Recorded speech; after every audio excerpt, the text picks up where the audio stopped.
Assalamualaikum. Welcome to Shah Group Educational Channel. This is your mathematics instructor Mohammad Faizan.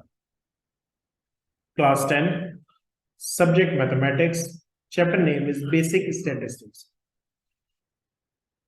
What we will learn in this lecture, deviation पढ़ेंगे, उसकी example करेंगे और उसके section B के सवाल करेंगे. Moving averages को देखेंगे, उसकी एग्जांपल और लोकेट करेंगे मोड और मीडियन को ग्राफिकली. अब ये सारी चीजें आपको तब समझ में आएंगी जब आपने इसके पिछले लेक्चर जरूर देखे हो. 4 लेक्चर हम पीछे पढ़ चुके हैं, तो वो 4 लेक्चर में से कोई एक लेक्चर भी अगर आपने मिस किया तो ये लेक्चर आपके लिए यूजलेस है. तो पहले आप वो लेक्चर देखें, उसको समझें, उसकी प्रैक्टिस करें, फिर इस लेक्चर में आए तो लेक्चर बहुत इजी भी लगेगा और समझ में भी आएगा, क्योंकि बहुत सारी जो रेफरेंसेस मैं दूंगा आज के लेक्चर में वो पिछले लेक्चर से कनेक्टेड होंगे. So let's start. W एक सेट दिया हुआ है, X एक सेट दिया हुआ है और कुछ चीजें मालूम करने के लिए कह रहा है show that sum of all deviation of W about its arithmetic mean is 0. कह रहे हैं अगर तमाम डेविएशन का सम मालूम किया जाए तो वो 0 के बराबर आएगा. ये प्रूव करें. अब आप कहेंगे डेविएशन होता क्या है? बेटा डेविएशन निकालने के लिए पहले आपको क्या करना पड़ेगा? अर्थमेटिक मीन मालूम करना पड़ेगा. क्या आपको अर्थमेटिक मीन मालूम करना आता है? पढ़ चुके हैं हम. और ये अनग्रुप डेटा है, सीधी सीधी वैल्यूज है. तो अनग्रुप डेटा का अर्थमेटिक मीन कैसे निकालते हैं? तमाम वैल्यूज को प्लस करके उसके टोटल नंबर से डिवाइड करते हैं. 1 2 3 4 5 6 7 8 से डिवाइड कर देंगे, सबको प्लस करते हैं. प्लस करने पर आंसर आ रहा है. अच्छा, और आपको ये बात भी पता है अर्थमेटिक मीन लिखूं या एक्स बार लिखूं, अर्थमेटिक मीन को इसी तरह रिप्रेजेंट किया जाता है. तो 1251/8 कैलकुलेटर आपको आंसर दे देगा 156.375. अब ये डेविएशन का सम कह रहा है ना, तो सम तो बात की बात है, पहले डेविएशन तो निकालें. ये डेविएशन होता क्या है? डेविएशन होता है बेटा x माइनस एक्स बार. कॉलम बनाते हैं, जरा समझाता हूं मैं आपको. x की वैल्यूज क्या है जो आपको सवाल में दी हुई है? सारी यही वैल्यूज दी हुई है आपको, ये सारी. x बार क्या है? ये रहा x बार. डेविएशन होता है x माइनस एक्स, यानी कि 148 में से माइनस कर देंगे 156.375, तो रिजल्ट आ जाएगा -8.375. फिर 145 में से भी माइनस कर देंगे 1.375, तो रिजल्ट आ जाएगा माइनस का 11.375. फिर 160 में से भी माइनस कर देंगे, फिर 157 में से भी यही माइनस करेंगे, फिर 156 में से, 60 में से, यानी कि तमाम x में से उसके x बार को माइनस कर देंगे, जो कि ये रिजल्ट आया. मिल गया. इसको कहते हैं डेविएशन. अब वो कह रहा था शो करो कि इसका जब सम निकालेंगे तो आंसर 0 आएगा. कैलकुलेटर उठा, इनको प्लस कर लें, यानी लिखे माइनस का 8.375 माइनस ये प्लस 0 माइनस. जब लिखेंगे तो टोटल आंसर जो आएगा वो आएगा आपका 0. सवाल में लिखा था शो दैट, हमने लिख दिया show. Got it. Part B में कह रहे हैं show that AM GM HM median mode सब बराबर आएगा. मोड और किसके लिए? x के लिए. x की वैल्यूज देखें जरा. -2 -2 -2 -2. इसका अर्थमेटिक मीन निकालता है. अर्थमेटिक मीन हमने बहुत मालूम किया कि तमाम वैल्यूज को प्लस करके टोटल से डिवाइड, टोटल है 4, तो तब -2 -2 -2 -2 लिखा और डिवाइड बाय 4 कर दिया. तो ये हो जाएगा माइनस का 8, डिवाइड बाय 4 करेंगे तो माइनस का 2 आंसर आ जाएगा. ठीक है.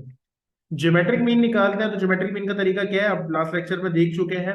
मैंने आपसे पहले ही कहा कि उस लेक्चर को आपने जरूर देखना है.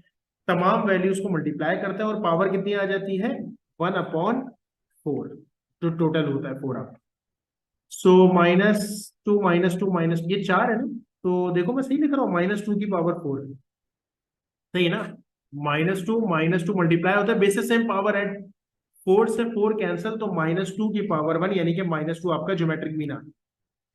अब हार्मोनिक मीन की जब बात करेंगे तो हार्मोनिक मीन में क्या होता है? n, यानी 4 ऊपर आ जाएगा और नीचे आएगा 1/-2 1/-2 1/-2 1/-2. तो 1/-2 1/2 होता है 0.5, तो माइनस का 0.5 माइनस का 0.5 सब लिख दिए. माइनस माइनस इन सबको, -0.5 -0.5 चारों को करेंगे तो रिजल्ट आएगा -2, और 4 को -2 से डिवाइड करेंगे तो आंसर आ जाएगा -2. तो अभी तक तो सारे आंसर सेम आ रहे हैं.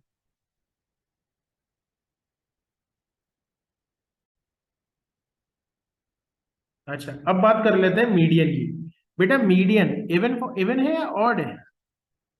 क्योंकि ये इवन है, 4 वैल्यूज है ना, तो इवन वाला फॉर्मूला लगेगा. क्या आपको इवन वाला फॉर्मूला याद है? इवन वाला फॉर्मूला आपके पास था, लिखते हैं जरा. मीडियन बराबर होता है 1/2 n/2 th। अच्छा, अरेंज करना होता तो मजे की बात है, अरेंज हुआ वैसा। और फिर n+2/2 th। तो बेटा इसका मतलब हुआ 1/2। n की जगह क्या आ जाएगा, टोटल कितनी वैल्यूज है, 4 है ना, तो 4/2। यहाँ भी क्या आ जाएगा, 4+2/2 th। 1/2। बेटा 4 को 2 से डिवाइड करेंगे तो ये हो जाएगा 2। और 4+2 हो जाएगा 6। किसको 2 से डिवाइड करेंगे तो ये हो जाएगा 3। तो इसका मतलब ये हुआ कि 1/2 अपनी जगह पे सेकंड और थर्ड वैल्यू लिखनी है। तो आपके पास जो चार वैल्यूज थी वो थी -2, -2, -2। सेकंड वैल्यू भी -2 है, थर्ड वैल्यू भी -2 है, तो ये हो जाएगा -2 प्लस -2। कितना बना, प्लस माइनस माइनस, -2 मिलके हो जाएगा -4। बेटा -4 को 2 से डिवाइड करेंगे तो रिजल्ट आ जाएगा -2। तो मीडियन भी आपको -2 मिल गया। और मोड क्या होता है, most repeated value. Most repeated value क्या है हमारे पास, सबसे ज्यादा रिपीट भी हमारे पास -2 ही हो रही है। तो सारे आंसर सेम आ गए। यही हमें शो दैट लिखा हुआ था तो हम लिख देंगे शोड, प्रूव दैट लिखा होता तो हम लिख देते प्रूव्ड। नेक्स्ट कह रहा है compute arithmetic mean of y is equal to 3x। तो पहले तो y is equal to 3x निकाले, फिर जो रिजल्ट है उसका अर्थमेटिक मीन मालूम कर लेना। तो x की वैल्यू पता है ना हमें, जरा कॉलम बनाते हैं दो। एक में पहले x लिख लेते हैं, जो x थे हमारे पास क्या थे, -2 -2 -2 थे। y is equal to 3x का मतलब हो गया बेटा, x को किससे मल्टीप्लाई कर देंगे हम, 3 से। तो -2 को 3 से मल्टीप्लाई करेंगे, -6 आएगा। दूसरे में भी यही आएगा, तीसरे में भी यही आएगा, चौथे में भी यही आएगा। फिर उसका अर्थमेटिक मीन निकालना है।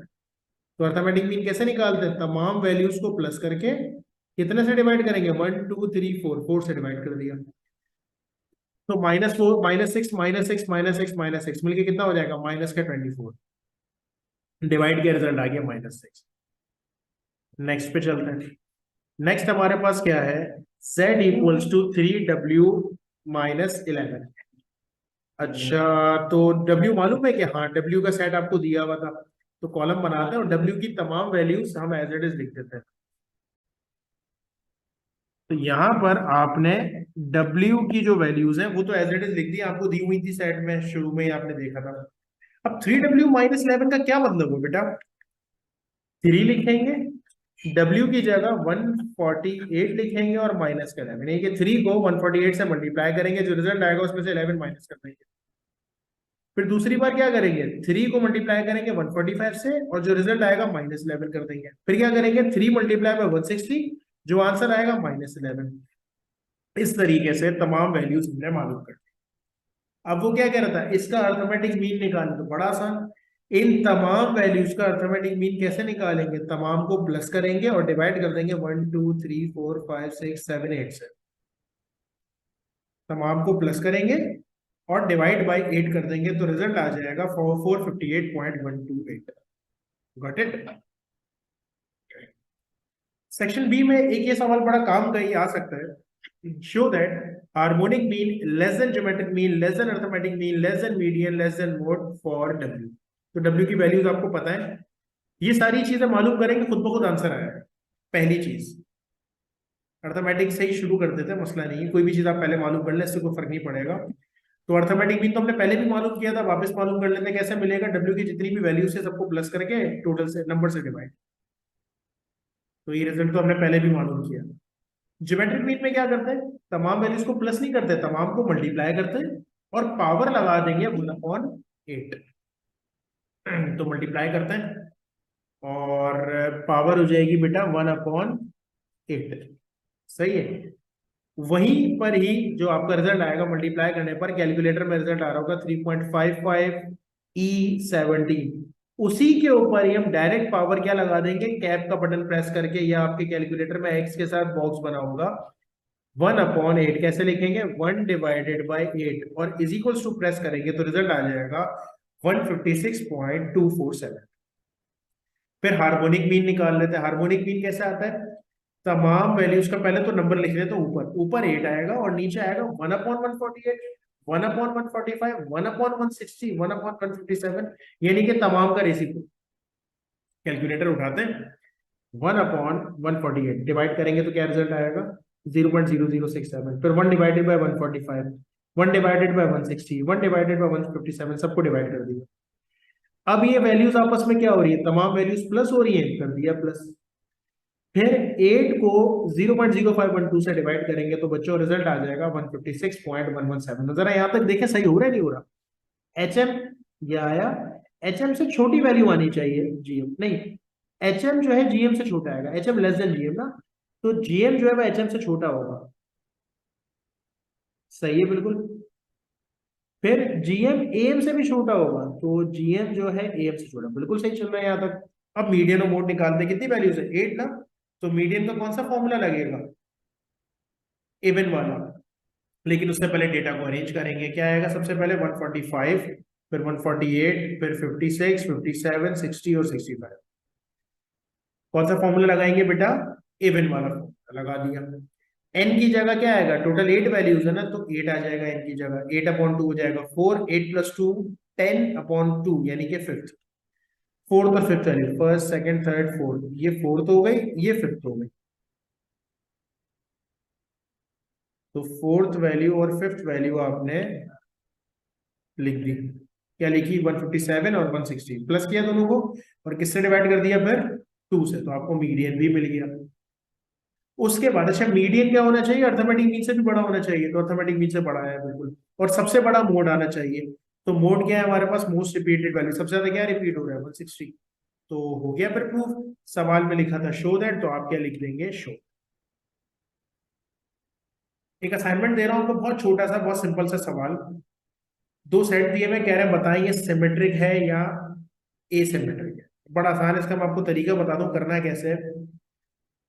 इसका आप मालूम करें अर्थमेटिक मीन, ठीक है, आता है ना सबको, प्लस करके नंबर से डिवाइड।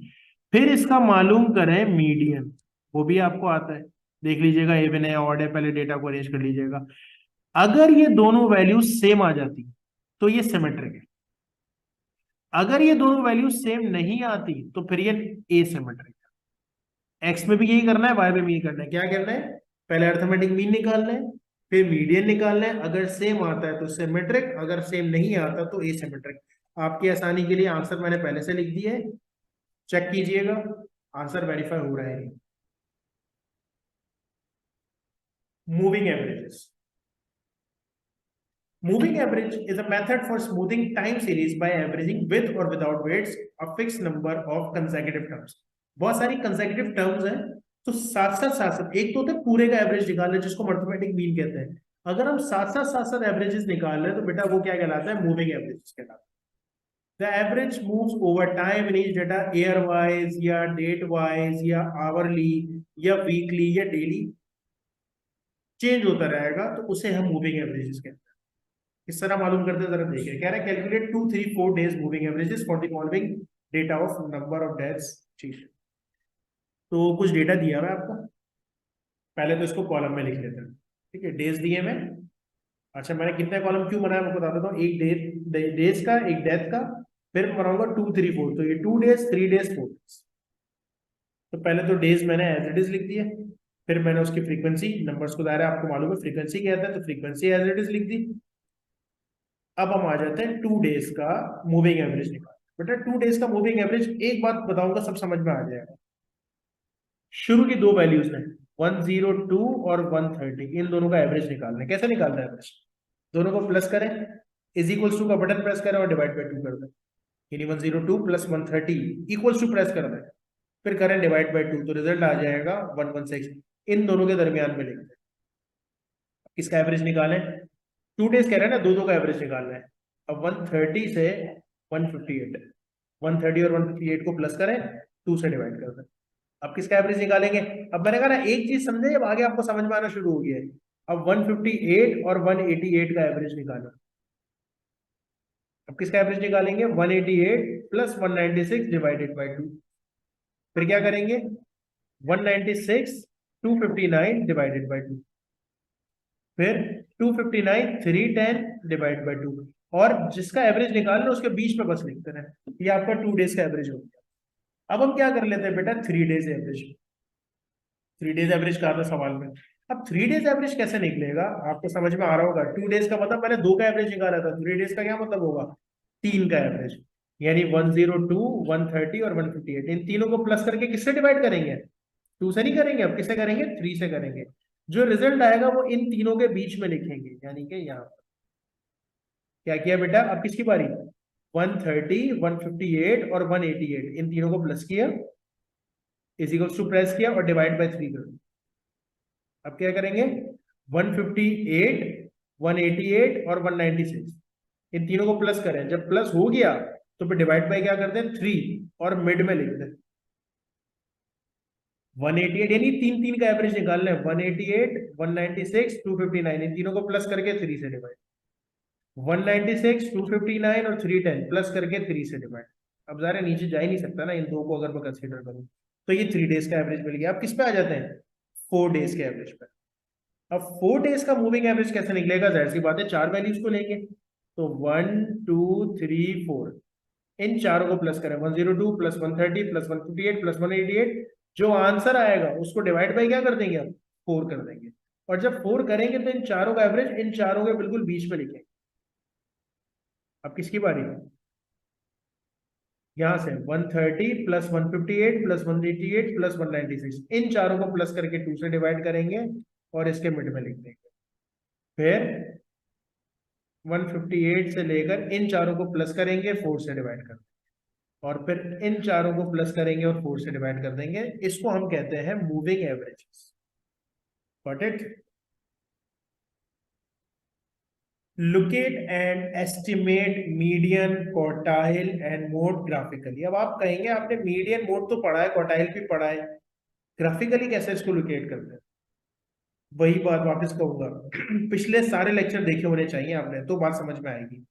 टेबल दिया हुआ है, मीडियन मोड मालूम करना है। अच्छा क्वार्टाइल और मीडियन तो एक ही होता है ना, तो मीडियन और मोड मालूम करना है, लेकिन कैसे मालूम करना है, ग्राफिकली। तो ग्राफिकली मालूम करने के लिए आपको हिस्टोग्राम आना चाहिए और आपको ऑजीव आना चाहिए। ये हमने बनाया हुआ है आई थिंक लेक्चर नंबर 2 में, तो वो पहले देखें। तो इस टेबल का पहले तो मैं क्या बना लेता हूँ, अगर मुझे मोड मालूम करना है तो हिस्टोग्राम बना लेता हूँ, और अगर मुझे मीडियन मालूम करना है तो मैं ऑजीव बना लेता हूँ।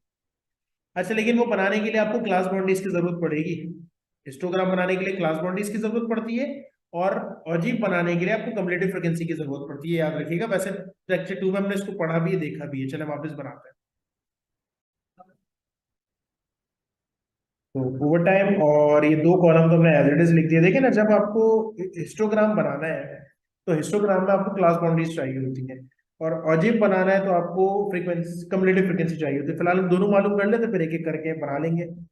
तो क्लास बाउंड्रीज पहले पहले लेक्चर, सेकंड लेक्चर में भी देखी, फिर आई गेस फोर्थ लेक्चर में भी देखी, तो 2-3 बार पढ़ चुके हैं। वापस एक नजर देख लेते हैं। गैप देखा जाता है 29 और 30, 34 और 35, 39 और 40, एक का गैप है। जो गैप होता है उसको 2 से डिवाइड करते हैं, रिजल्ट आ गया 0.5। अब इसमें से 0.5 कम कर देंगे और इसमें 0.5 बढ़ा देंगे। तो 25 में से कम करेंगे तो 24.5, इसमें बढ़ाएंगे तो 29.5। पहले आपको कम्युलेटिव फ्रीक्वेंसी, ओके, 24.5 29.5, यहाँ क्या हो जाएगा 29.5, और इसमें बढ़ाएं तो 34.5, कम करें 34.5, बढ़ाएं तो 39.5। इस तरह से आपकी क्लास बाउंड्रीज मिलेगी। अच्छा, फिर अगर मैं कम्युलेटिव फ्रीक्वेंसी की बात करूं तो कम्युलेटिव फ्रीक्वेंसी कैसे मालूम की जाती है बेटा, पहली वैल्यू एज इट इज लिखी जाती है, फिर उसमें एडिशन करते रहता है। 5 में 4 को ऐड करेंगे तो 9, फिर 9 में 7 को ऐड करेंगे तो 16, फिर 16 में 11 को ऐड करेंगे 27, फिर किसको ऐड करेंगे 12, फिर किसको ऐड करेंगे 8 को, फिर किसको ऐड करेंगे 1। तो ये दो चीजों की जरूरत हमें पड़ेगी अगर हमें ऑजीव और हिस्टोग्राम बनाना है। क्यों बनाना है और ऑजीव और हिस्टोग्राम, मैंने आपको भी बताया। मोड के लिए मॉड के लिए हिस्टोग्राम बनता है और मीडियन के लिए ऑजीव बनाया जाता है। ठीक है, ओके। तो पहले हम ऑजीव बनाते हैं, पहले हम मीडियन मालूम करते हैं, फिर हम मीडियन और क्वार्टाइल एक ही में मिल जाएगा, फिर हम मोड मालूम करेंगे। तो ये आपने पहले भी देखा है, पहले भी पढ़ा है मैंने आपको। क्या लिखा जाएगा नीचे हमारे पास? हमेशा ये वैल्यूज आएंगी 24.5, फिर 29.5, फिर 34, 39, ये सारी वैल्यूज नीचे आ जाएंगी। और यहाँ क्योंकि ऑजिव की बात, देखो फ्रीक्वेंसी पॉलीगॉन बनाना होता तो हम फ्रीक्वेंसीज को देखते हैं, ऑजिव बनाना है तो कम्युलेटिव फ्रीक्वेंसी को देखा जाएगा। तो मैक्सिमम कम्युलेटिव फ्रीक्वेंसी कितनी है? 48। तो आपको 48 तक वैल्यूज लेके जानी है। तो यहाँ पर हमने 10-10 के गैप से 60, आप ये भी कर सकते हैं 5-5 के गैप से देते हैं, ये आपके ऊपर डिपेंड करता है, मसला नहीं है। अब 4-4 का गैप देते हैं, डजेंट मैटर।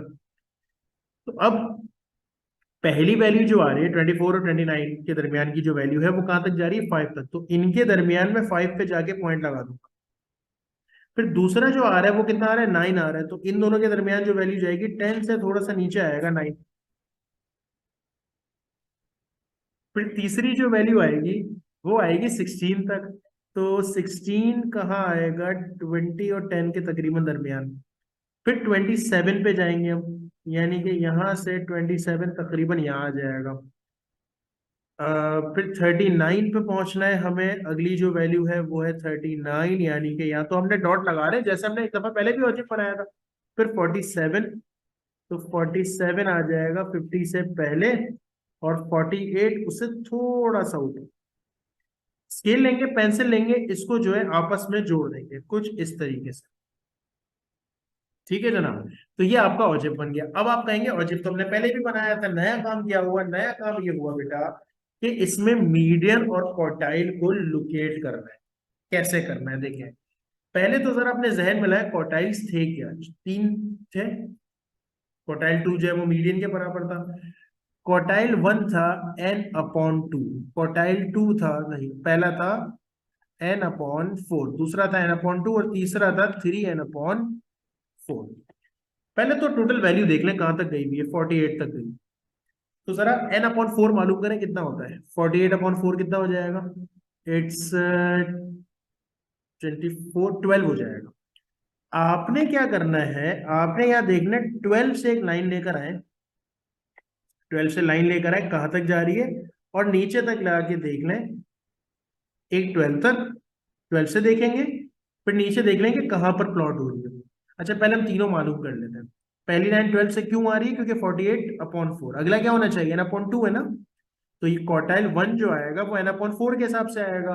क्वार्टाइल 2 कहो या मीडियन कहो एक ही बात होती है। तो क्वार्टाइल 2 विच इज n/2, तो 48 को 2 से डिवाइड करें 24, यानी लाइन कहां से आनी चाहिए? यहां से आगे 24 से लाइन। तीसरी क्या होगी? पहला पार्ट अब देखिए, यहाँ तो अब आप चाहे तो कैलकुलेट कर लें, 3 × 48/48 या मुझे कॉमन सेंस की एक बात है, हम ये भी तो कर सकते हैं ना। 48 का पहला पार्ट आया 12, दूसरा आया 24, तो अब कॉमन सेंस का इस्तेमाल करें, 12 आया, 24 आया, तो अगला क्या होगा? 36 होगा। कैलकुलेट करेंगे इसको तो भी 36 ही आएगा। तो अगली लाइन कहाँ से आनी चाहिए? 36 से आनी चाहिए। जरा रिपीट कर लेता हूँ अपनी बात को। आपने अजीब बनाया जैसे पहले बनाया था। क्वार्टाइल 1 का फॉर्मूला था, फॉर्मूले में हमने पढ़ा है n/4। क्वार्टाइल 2 का था n/2, क्वार्टाइल 3 का था 3n/4। आपने पहले टोटल देखना है, चाहे तो यहां से टोटल कर लें सबका तो भी 48 आएगा। टोटल देखना है, टोटल को पहले, पहला क्वार्टाइल क्या होगा? n/4, यानी 48/4 आ जाएगा 12, 12 से लाइन खींच दी। दूसरा क्या होगा? n/2, यानी कि 48/2, तो 24 से लाइन खींच दी। फिर 12 हो गया, 24 हो गया, तो अगला 36 से लाइन खींच दी। अब पहली लाइन कहाँ प्लॉट हो रही है देख लें, स्ट्रेट स्केल से काम करें, आपको पता चल रहा है यहाँ आ रही लाइन 34.5 और 39.5 के दरमियान। अगली लाइन कहाँ आ रही है? 39.5 से थोड़ा सा आगे। फिर कहाँ आ रही है? 44.5 से थोड़ा सा आगे। तो अप्रोक्सीमेटली आंसर आता है, एग्जैक्ट आंसर नहीं आता है इसमें। तो क्वार्टाइल 1 आपके पास आ गया बेटा 37.5। क्वार्टाइल 2 कहूं या मीडियन कहूं एक ही बात होती है, इन दोनों के दरमियान आया था ना, तो दैट इज 41.5, और इन दोनों के दरमियान आया था तो हम उसको 47.5 कंसीडर कर रहे हैं। हो सकता है आपका नहीं सर, मुझे ऐसा लग रहा है मेरी कॉपी में जब मैंने बनाया तो 48 लग रहा था मुझे क्वार्टाइल 3, तो ठीक है, थोड़ा बहुत डिफरेंस आएगा, मैंने आपको पहले ही बताया पॉइंट्स के सवालों में थोड़ा बहुत डिफरेंस आता है। अब अगर मुझे मोड बनाना है तो टेबल तो पूरा यही है, स्टार्टिंग भी वही है। बस ऑजिव में हम क्या करते थे? कम्युलेटिव फ्रीक्वेंसी को लेते थे, लेकिन हिस्टोग्राम में हम क्या करते हैं, फ्रीक्वेंसी को कंसीडर करते हैं। तो मैक्सिमम फ्रीक्वेंसी कितनी है, 12। तो हमने यहाँ पर दो दो का गैप कर। अब पहला क्या बनेगा बेटा, 24.5 से 29.5 कहाँ तक जाना है, 5 तक जाना है, तो हम इसको यहां तक का टेबल बनाएंगे ऐसे। दूसरा कहाँ तक का बनेगा, 9 तक का, तो 8 से थोड़ा सा ऊपर ऐसे 9 तक का। तीसरा कहाँ तक जाएगा, 16, सॉरी 9 नहीं, 9 नहीं, 9 नहीं, 9 नहीं, ये जाएगा 4 तक, सॉरी 4 तक।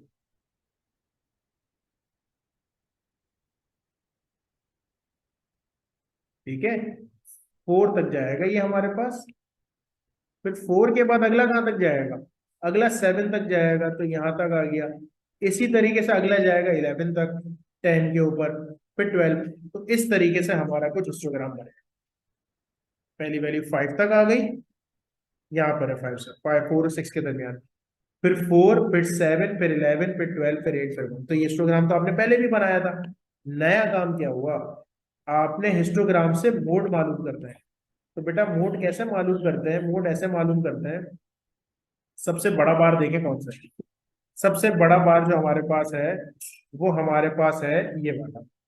क्या करेंगे, इस कॉर्नर को इस कॉर्नर से मिलाएंगे और इस कॉर्नर को इस कॉर्नर से मिलाएंगे, कुछ इस तरीके से, ऐसे मिलाया और ऐसे मिलाया।